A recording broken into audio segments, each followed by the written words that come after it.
How to stop drinking alcohol on your own. This will be part 4 today, where we'll talk about the process and the period of time where you're probably in the first couple months, if not in that first year phase of quitting alcohol on your own.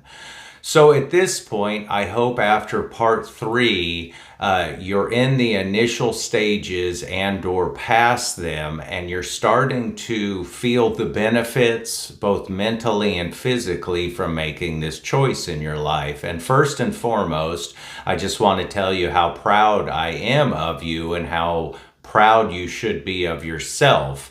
I hope by this point your friends, your families, your coworkers, anybody that you're close to are potentially aware of your decision. And in my case, and I think in most cases, still almost 8 years in, it's very common for people to tell you congratulations and to compliment you on your decision. And that's all fine and good, but I find with myself, it opens up windows and avenues, and I always tell people it's the best decision I ever made. But those compliments, as good as they are, for me, it kind of falls on deaf ears in the sense that I did this for myself and no one can really take that away from me. So certainly listen to those, but the benefits and how you should feel about yourself probably far outweigh those.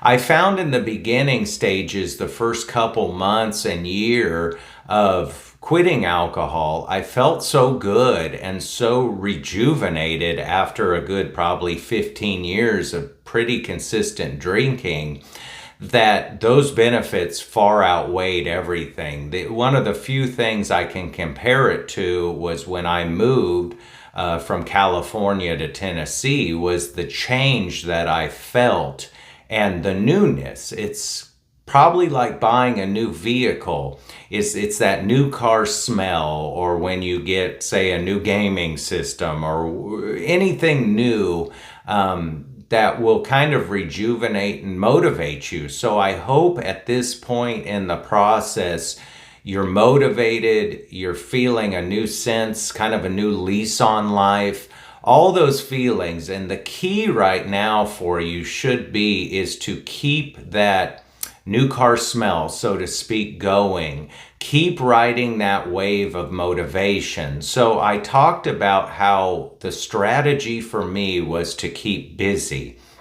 And I would say about 3 months in was after I had really done that initial work. And what my strategy was I was working harvest on the farm, and then in the evenings I was working on my home. Once those kind of 2 wells dried up and I completed it, what I did was I started doing freelance handyman work. I knew that was going to keep me busy. It was an idea I had had for many, many years, but the alcohol was getting in the way of it. So in order to stay busy and distracted, which was my key, it has been for almost the last 8 years, was to stay busy. So what I can recommend to you is find whatever you're doing, find a way to sustain it, whatever that may be. Find that healthy distraction that breaks your former routine, whatever that may be. By now, too, I hope what you're feeling is less anxiety, less stress. I've always said that when I drank like I did, little things felt big. And after I quit drinking, the big things felt smaller. So that's one of the biggest benefits, is just the stress that you're probably shedding. Some people get used to that stress and they enjoy that kind of stress, but in my case, I just noticed a profound difference in not losing my cool when something went wrong, so to speak. And then the other profound change I had to make was after I stopped drinking, my weapon of choice was canned beer. So I moved to canned soda, and I found I was drinking a lot of canned soda. So at a certain point, I had to kick that habit because I was just drinking way too much soda, I felt like. So what I ended up doing, and I figured out, was the muscle memory of, popping a can and holding a can. That was my routine. It wasn't that I preferred or loved the soda, it was just that physical act. So what I did was I moved to, just a twist top soda. And immediately my soda intake went down from probably, over a 12 pack a day to maybe one or two sodas, because it was a completely different muscle memory and comfort that I wasn't used to. So I would recommend keep breaking habits and routines. At this point, I hope you've been taking your bentonite clay, your apple cider vinegar, your activated charcoal, you're drinking water, you're eating healthy. At this phase, though, you can start to wean off the sugars. At the beginning, you're going to be craving a lot of that sugar that you're not getting anymore, whether it's the beer or the alcohol.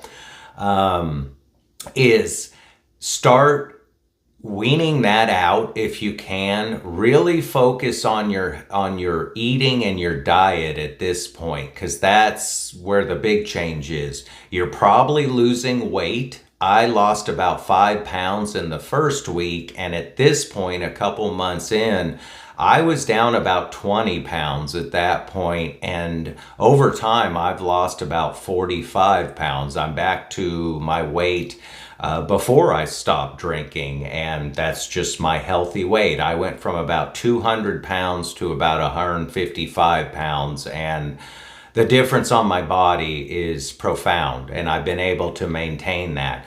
What I also did was I started exploring other types of vitamins, and that made a huge difference for me. Vitamin C, vitamin D. I expanded to cinnamon, cayenne. I'm in my 40s, so I was focusing on increasing my metabolism, and that's helped a lot. And feel free too. I'll give you my email like I always do, mikeborden3@gmail.com. Please email me, and I can recommend. I've taken a lot of different vitamins that some I would recommend, some I wouldn't, but a lot of them are very helpful in this process. So they'll help your body kind of navigate still, because you're still in somewhat of a danger zone. Your body's still acclimating, but your liver should be healing. Definitely go to a doctor, get you a checkup, have them do a test for your liver and just all your vital organs. Your heart rate should be slowing as well. Just really focus on staying busy, staying healthy, eating right, being active, and you're gonna be just fine. So, as always, I hope you're taking care of yourself. If you're not, you need to start right now. I hope these videos are helpful. And the next part 5 of this, what I'd like to talk about is probably getting into the years afterwards and just maintaining, getting into more strategies about how to maintain this process, and really starting to evolve and maybe helping others, relating to others, wearing your heart on your sleeve, and knowing that as much as it might have affected you when you're drinking, is to have the real resolute feeling that you wouldn't change it, because it's going to make you a stronger person. We're meant to make mistakes and go through these things in order to grow. So, again, feel free, reach out to me. I'd love if you'd like, comment, and subscribe to this. Tell your friends, tell your family. Any support is appreciated. So I hope you all take care of yourself, and we'll talk to you soon in part 5. Have a good one. Talk to you soon. Bye.